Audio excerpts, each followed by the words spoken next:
Baik, ketemu lagi dengan channel Bagimu. Kali ini Bagimu akan menyaksikan video pembelajaran IPA kelas 8 bersama Ibu Indah Setiawati. Klik tanda jempol ke atas, klik subscribe bagi yang belum pernah subscribe, dan bunyikan lonceng. Ikuti video ini sampai selesai. Betapa indahnya saling berbagi. Salam Bagimu.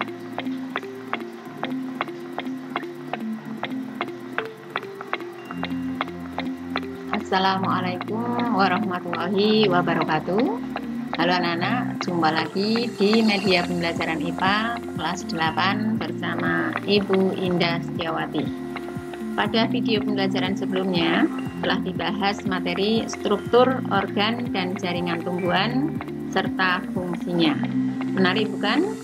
Tahukah kamu bahwa struktur organ dan jaringan tumbuhan telah menginspirasi manusia untuk mengembangkan teknologi yang memiliki banyak manfaat bagi manusia. Nah, teknologi apa saja?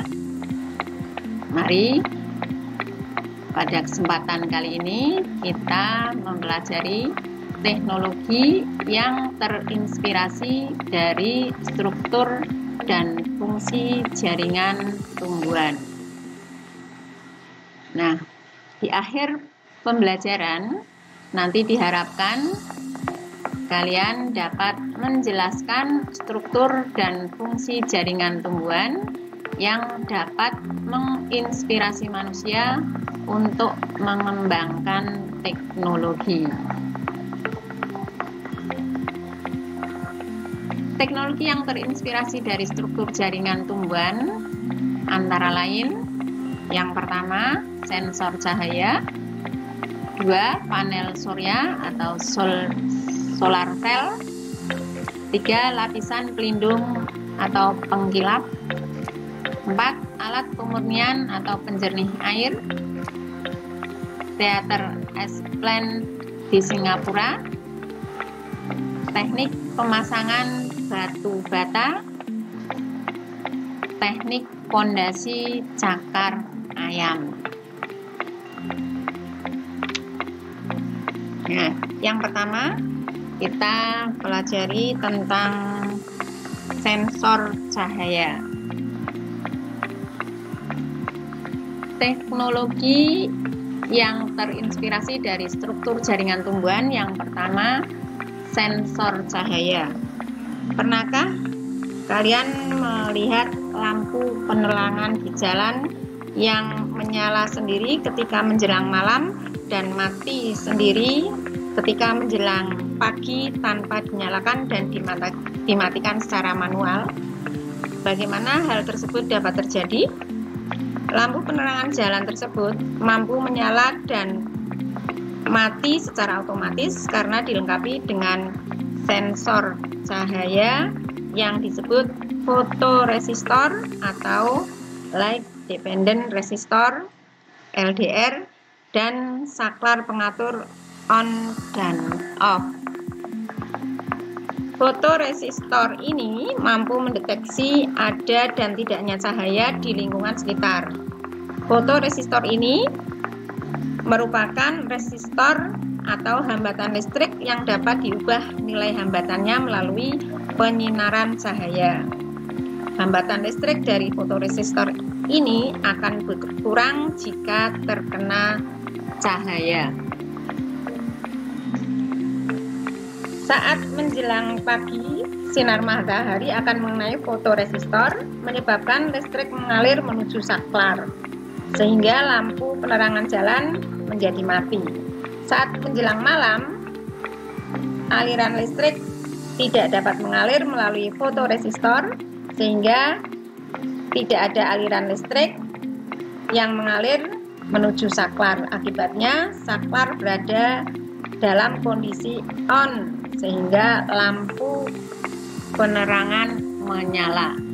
Nah, kamu lihat ini pada keadaan malam hari ditutup akan nyala, pada siang akan mati sendiri. Nah, ini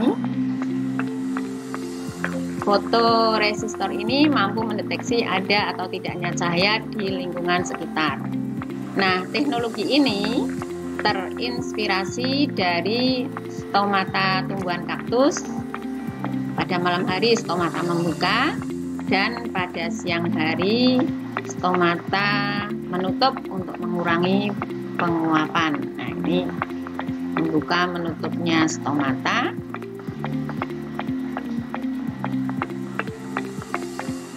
Proses membuka dan menutupnya stomata didukung oleh aktivitas sel penjaga stomata.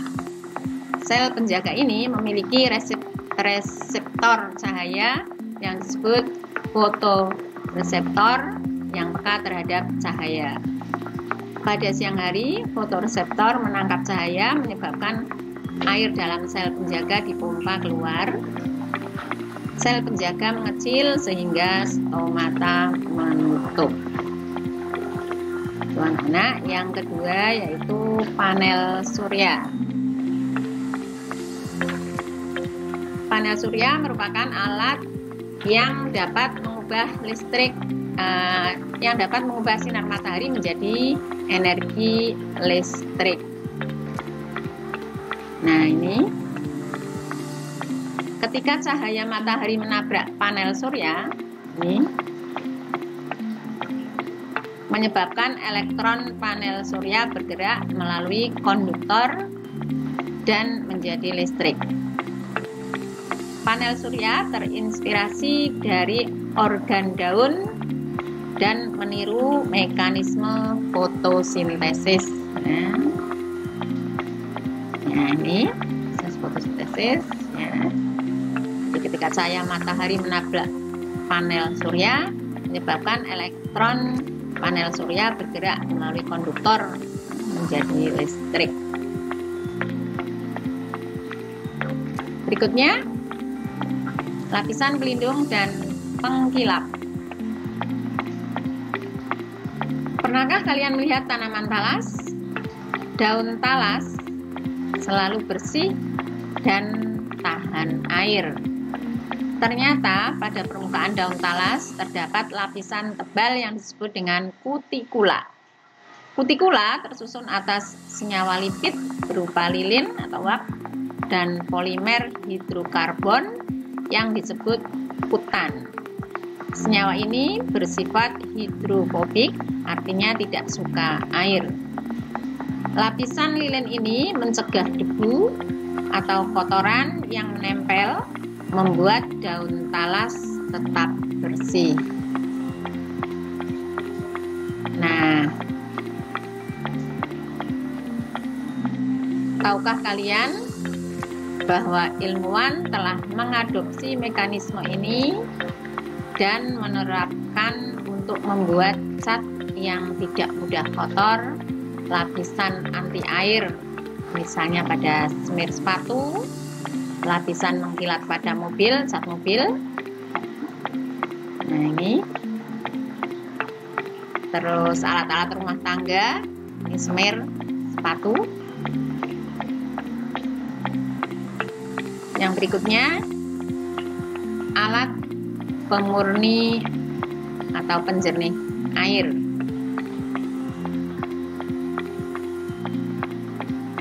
Alat pemurnian atau penjernih air. Pernahkah kalian mengamati tanaman enceng gondok yang tumbuh di perairan? Nah, ini perairan yang ditumbuhi oleh enceng gondok itu umumnya terlihat jernih. Akar enceng gondok berbentuk serabut banyak dan rapat.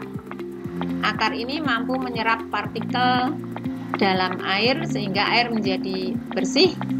Bahkan zat beracun juga diserap oleh enceng gondok. Nah,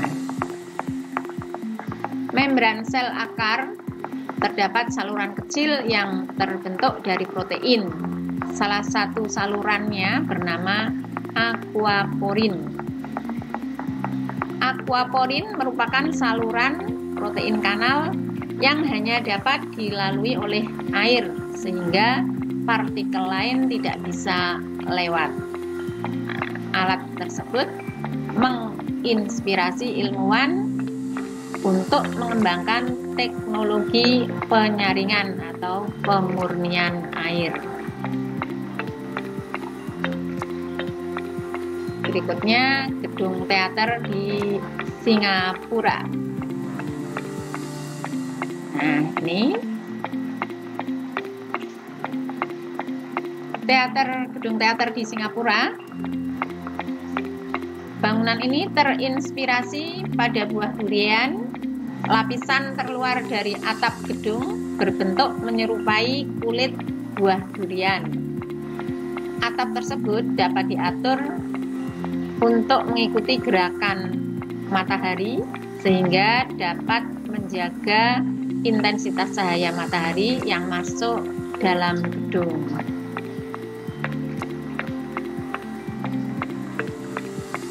Berikutnya, teknik pemasangan batu bata. Perhatikan ini dalam pemasangan batu bata ternyata mengadopsi dari jaringan tumbuhan. Nah, apa itu? Ya, teknik pemasangan batu bata ini terinspirasi dari jaringan tumbuhan, yaitu epidermis. Jaringan epidermis berbentuk seperti balok rapat dan tidak memiliki ruang antar sel. Nah, ini jadi keadaan inilah yang mengilhami pemasangan batu bata. Berikutnya, teknik pondasi cakar ayam.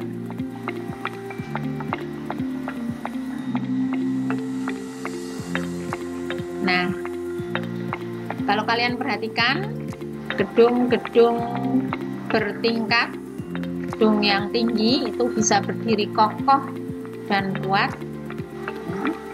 Itu diilhami dari ini tumbuhan yang berakar kuat, itu akan menjadi kokoh.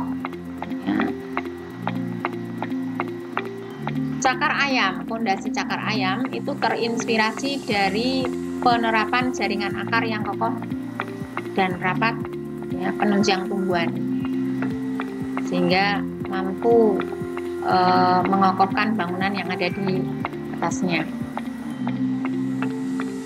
Itu anak-anak, pembelajaran kali ini semoga bermanfaat dan kalian bisa memahami. Sekian, terima kasih. Wassalamualaikum warahmatullahi wabarakatuh.